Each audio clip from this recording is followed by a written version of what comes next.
So ఒక product అనేది కంపెనీలో రెడీ అయిన తర్వాత నెక్స్ట్ ప్రాసెస్ అనేది అసలు ఎలా ఉంటుంది అనేది ఇప్పుడు ఈ వీడియోలో మనం చూద్దాం. సో కంపెనీలో డిఫరెంట్ టైప్స్ ఆఫ్ ప్రొడక్ట్స్ ఉంటాయి మనకి.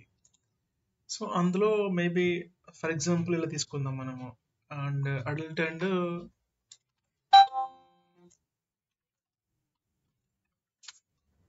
కిడ్స్.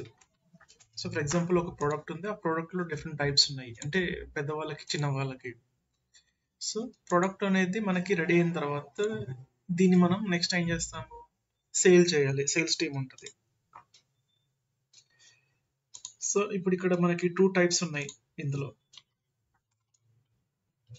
ప్రోడక్ట్ వచ్చేసి 2 టైప్స్గా డివైడ్ అయ్యింది. సో ఈ ప్రోడక్ట్ని మనము డైరెక్ట్గా ఎండ్ కస్టమర్కి అమ్మరు. జనరల్గా పెద్ద పెద్ద కంపెనీస్ ప్రోడక్ట్స్ ఫస్ట్ వాళ్ళు ఏంటంటే డీలర్, డిస్ట్రిబ్యూటర్ సంథింగ్ అలా వాళ్ళకి అమ్మిన తర్వాత వాళ్ళ దగ్గర నుంచి next sub distributors, sub dealers అలా అలా వెళ్ళిపోయి అలా మార్కెట్ అవుతూ ఉంటుంది. సో ఈ ప్రోడక్ట్ని వచ్చేసి మనము 2 టైప్స్గా డివైడ్ అయ్యింది. సో దీన్ని సేల్ చేసేటప్పుడు for example dealer and distributor. So ఇలా 2 టైప్స్ ఇక్కడ కూడా మనకి డివైడ్ అయింది, అంటే ఎవరికి ప్రోడక్ట్ అనేది అమ్ముతున్నాం ఏంటి అనేది.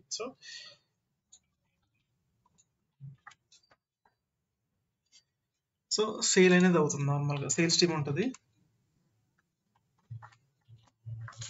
సేల్స్ టీమ్ వాళ్ళు ఎవరికి అమ్మాలి, ఎవరికి ఏ ప్రోడక్ట్ అనేది అమ్మాలనేది అక్కడ డిసైడ్ అవుతుంది. సో ఇలా ప్రాసెస్ అనేది మెల్లిమెల్లిగా వెళ్తుంది. ప్రోడక్ట్ అనేది బయటికి వెళ్ళే ముందు సేల్స్ టీమ్ వాళ్ళు జరిగే ప్రాసెస్ ఇది. సో దీనికి ముందు ప్రోడక్ట్ అనేది ఎక్కడ అవుతుంది, మనకి మ్యానుఫ్యాక్చరింగ్ అనేది నార్మల్గా ప్లాంట్లో అవుతుంది.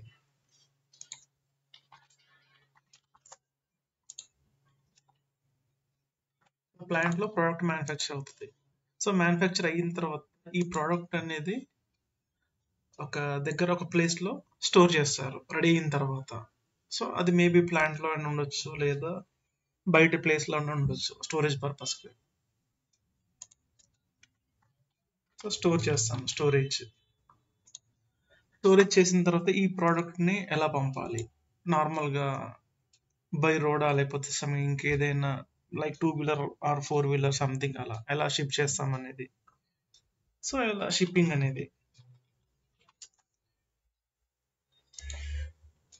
సో ప్లాంట్లో స్టోరేజ్, ఆ స్టోరేజ్ తర్వాత అక్కడ నుంచి మనం ఎలా మూవ్ చేస్తాం, 2 wheeler are 4 wheeler any other వేరే వేలలో పంపుతాం అనేది ఇలా ఉంటుంది.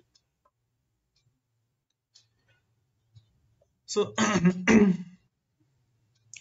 నెక్స్ట్ ఇదంతా కలిపి మనకి ఒక కంపెనీలో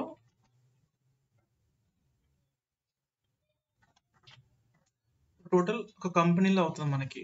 నార్మల్ ఒక ప్రోడక్ట్ అనేది రెడీ అయ్యే ప్లేస్ రెడీ అయిన తర్వాత ఒక దగ్గర స్టోర్ చేస్తారు. స్టోర్ చేసిన తర్వాత సేల్స్ టీమ్ వాళ్ళు నార్మల్గా వచ్చిన ఆర్డర్ తర్వాత ప్రాసెస్ అని అవుతుంది. సో ఎవరికి అమ్ముతారు, ఎలా అమ్ముతారు, సో ఇది అనేది. సో ఇలా జనరల్గా ఓవర్వ్యూగా ఉంటుంది. సో ఇదే ప్రాసెస్ మనకి ఎస్ఐపిలో ఎలా ఉంటుంది. సో ఈ సేల్స్ అనేది జరగాలంటే ఒక కంపెనీ కింద అవుతుంది. సో మనకి సేల్స్ అవ్వాలంటే కంపల్సరీగా వితౌట్ ఎనీ కంపెనీ పేరు లేకుండా ప్రోడక్ట్ అనేది బయట అమ్ముకోలేరు, మార్కెట్ చేసుకోలేరు. సో అందుకోసం మనకి ఒక కంపెనీ అనేది అవ్వాలి. సో ఎస్ఐపిలో దీన్ని మనం కంపెనీ కోడ్గా ట్రీట్ చేస్తాము. ఓకేనా. సో ఈ సేల్స్ టీమ్ అనేది ఒక టీం ఉంటుంది టోటల్ సేల్స్ అనేది రెస్పాన్సిబుల్, అంటే ఎలా సేల్ చేయాలి ఏంటి అనేది, ఆ డిసిషన్స్ కానీ సో సంథింగ్ ఎవ్రీథింగ్ మొత్తం అనేది మనకి సేల్స్ టీమ్ అనేది ఒకటి ఉంటుంది. దాన్ని ఇక్కడ మనకి లైక్ సేల్స్ ఆర్గనైజేషన్ అనుకోవచ్చు. సో నెక్స్ట్ వచ్చేసి డిస్ట్రిబ్యూషన్ ఛానల్ అనేది ఇందాక మనం డిస్కస్ చేసినట్టుగా ఎవరికి అమ్మాలి, డీలర్, డిస్ట్రిబ్యూటర్ సంథింగ్ ఇంకా చాలా ఉండొచ్చు ఏవైనా కానీ. సో ఎవరికి అమ్ముతున్నాం అనే ప్రోడక్ట్ అనేది, సో అది ఎట్లా డిస్ట్రిబ్యూట్ చేస్తామన్నాను దాన్ని ఇక్కడ డిస్ట్రిబ్యూషన్ ఛానల్ అంటారు. సో డివిజన్ అనేది నెక్స్ట్ ఉంటుంది. డివిజన్ అనేది ఏంటంటే నథింగ్ బట్ ఇక్కడ మనం ఎలా డివైడ్ చేస్తున్నాము టైప్స్ ఆఫ్ ప్రొడక్ట్స్. ఇక్కడ ఫర్ ఎగ్జాంపుల్ మనం 2 తీసుకున్నాము, మోర్ దెన్ 2 కూడా ఉండొచ్చు మనకి. సో బేస్డ్ ఆన్ ప్రోడక్ట్ అలా. సో ఇలా డివైడ్ చేసుకోవడాన్ని మనం డివిజన్ అంటాము. సో ఎస్ఐపిలో ఇలా చేసుకుంటూ వెళ్ళిపోతాము. ఈ సేల్స్ ఆఫీస్ సేల్స్ గ్రూప్ అనేది నార్మల్గా సేల్స్ రిలేటెడ్ సంబంధించింది. సో సేల్స్ యాక్టివిటీస్ మొత్తం జరుగుతాయి ఈ రెండింటిలో. ఒక గ్రూప్ ఆఫ్ పీపుల్ ఉంటారు. సో ఎవ్రీథింగ్ అలా ఉంటుంది ఈ రెండు. సో నెక్స్ట్ వచ్చేసి ప్లాంట్. ఇందాక ప్లాంట్ అనేది మనం చూసుకున్నాం. ప్రోడక్ట్ అనేది మ్యానుఫ్యాక్చరింగ్ అయితే ప్లాంట్లో అవుతుంది. సో నెక్స్ట్ అయిన తర్వాత ఆ ప్రోడక్ట్ని స్టోర్ చేస్తాము. స్టోర్ చేసిన తర్వాత షిప్ చేయాలి. ఎలా షిప్ చేస్తాం? మాన్యువల్గానా, లేకపోతే ఇంకేదన్నా సమ్ అదర్ ప్రొక్లైన్ మెషినర్స్ అలా చేసి పంపిస్తామా ఏంటనేది ఆ ప్రాసెస్ అనేది. సో ఒక ప్రోడక్ట్ అనేది కంపెనీలో మ్యానుఫ్యాక్చర్ అయ్యే టైంలో అసలు లోపల కంపెనీలో ఎలా జరుగుతుంది, ఆ జరిగేదాన్ని మనం ఇక్కడ ఏసీపీలో ఎలా ట్రీట్ చేస్తాము. సో వీటన్నింటినీ కలిపి మనము ఎంటర్ప్రైజ్ స్ట్రక్చర్ అంటాము. సో ఒక కంపెనీ యొక్క బిజినెస్ని మనం ఎస్ఐపిలో ఆపరేట్ చేయడానికి మినిమం ఇవి ఆర్గనైజేషనల్ యూనిట్స్ అంటారు. ఈ ఆర్గనైజేషనల్ యూనిట్స్ అనేవి మనకి మ్యాండేటరీ మినిమం థింగ్స్ ఇవి. సో ఇవి కాకుండా ఇంకా చాలా ఉంటాయి. సో అది ప్రాజెక్ట్ని బట్టి, రిక్వైర్మెంట్ని బట్టి అవి కొన్ని ప్రాసెస్లో ఉంటాయి, కొన్నింటిలో ఉండవు. సో నెక్స్ట్ ఇంకా వచ్చేసి తర్వాత రిక్వైర్మెంట్ని బట్టి మనం అవి చూసుకుంటూ వెళ్ళిపోదాము. ఇది కాకుండా పర్చేజ్ ఆర్గనైజేషన్ ఉంటుంది. నార్మల్గా వెండర్ ఇన్వాల్వ్ అయ్యి ఉన్న ప్రాసెస్లో అది అవుతుంది.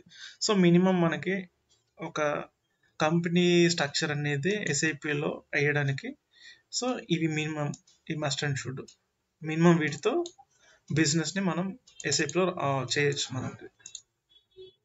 సో ఇది ఓవరాల్గా ఎంటర్ప్రైజ్ స్ట్రక్చర్ అంటే ఏంటి అనేది ఇందులో ఉంది. Thank you.